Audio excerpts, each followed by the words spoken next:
Kan tadi dibilang kalau anak-anak itu kertas putih bahwa orang tuanya lah yang mengarahkan. Kalau Inge dan juga Ari Wibowo tuh punya peraturan atau aturan-aturan khusus nggak sih untuk anak-anak do's and don'ts? Ini yang boleh, ini yang tidak boleh. Kalau dari Inge Anugrah secara pribadi sendiri, Kalau sebagai aku seorang ibu. namanya seorang ibu pasti lebih banyak aturan ya mama pasti selalu yang Lebih cerewet ya, Kak? Iya, lebih banyak aturan, lebih ngatur mama karena ya supaya anaknya bener gitu, jalannya bener dan nanti jadi orang yang berguna, yang sukses, yang bisa punya karir sesuai dengan hobi gitu kan. Dan juga kasih mereka moral lesson juga, ya religion juga.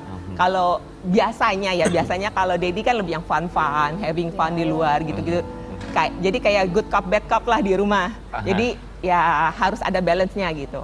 Jadi kalau kayak tadi yang di video misalnya mama banyak aturannya, tapi kan demi kebaikan mereka juga. Masa dilepas gitu aja ya urak-urakan dong. Nanti kalau mereka udah dewasa baru mengerti ya kan? Iya. Apa sih aturannya yang dibikin dari Inge deh untuk anak-anak? Misalnya contohnya apa? Misalnya kalau mereka masih kecil dulu, namanya cowok suka, apalagi mereka sama-sama taekwondo, suka tuh kalau udah ribut, bakbuk.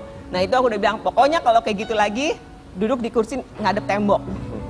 Oh gitu hukumannya Kak? Iya duduk Berapa di kursi lama itu? ngadep tembok 5 menit. Ah. Itu pun udah sengsara banget buat anak kecil ngeliat tembok doang kan kayaknya. Iya. Gitu. Jadi ya pokoknya nggak boleh main sampai berantem-beranteman. Terus kalau masih tetap tangannya bandel, agak gimana ya? Aku bilang kalau tangannya masih bandel juga, aku kasih kutek merah. Kenapa kutek merah? Supaya dia ingat bahwa ini tangan aku udah bandel, udah jahat pukulin adik atau jahat. Ya kalau aku kutek kali semua.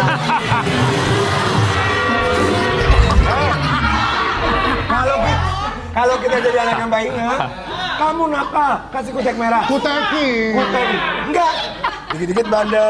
Jadi kan lama-lama banyak tuh. Banyak. Nanti udah pakai semuanya, kita nongkrong di kampung.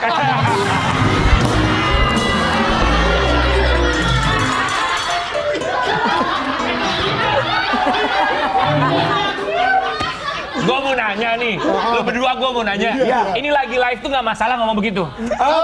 Karena memang biasanya It's begitu. my life ya. Iya, it's my life. Lanjut. Mbak Inge, tapi kalau Kenzo sama Marco lebih dekat sama siapa? Sama Biasa Mbak Inge atau sama Ari Wibowo? Kalau curhat-curhat gitu, mungkin balance kali ya. Tapi kalau sama mereka udah gede sekarang kan udah teens nih. Iya. Ada waktu-waktu dimana aku cuma pergi makannya sama Kenzo doang. Oh. Kalau pergi makan sama Marco doang. Dan biasanya sih kita makan malam bareng tuh. Pas makan malam bareng, aku suka tanya gimana sekolah, terus teman-temannya gimana, gurunya gimana, dan biasanya mereka ngobrol di situ. Pernah nggak sih Kak kakak berantem sama Mas Ari Wibowo karena mendidik anak? Karena mendidik anak, Kan pasti ada yang namanya didikan orang tua itu kan setiap kepala berbeda-beda. Pro kontra, Iya. ya. so far sih enggak ya, masih sepemahaman sih. Jadi nggak pernah bener-bener yang berbeda banget, enggak. Oh, jadi kalau sama Mas Ari nggak pernah berantem soal anak-anak? Soal anak-anak, mungkin kalau misalnya aku maunya anak-anak misalnya tidur jam 10 gitu. Tapi mungkin sometimes boleh enggak gitu sama Ari gitu. Terus kadang-kadang misalnya aku mau anak-anak pokoknya beres dulu kerjaan sekolahnya baru boleh keluar. Ah, biasa itu mah. Jadi kalau sama Mas Ari berantemnya karena apa biasanya?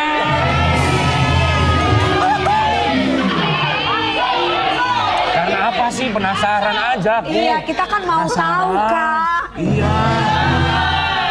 Enggak. Emang suka berantem. Emang lagi berantem?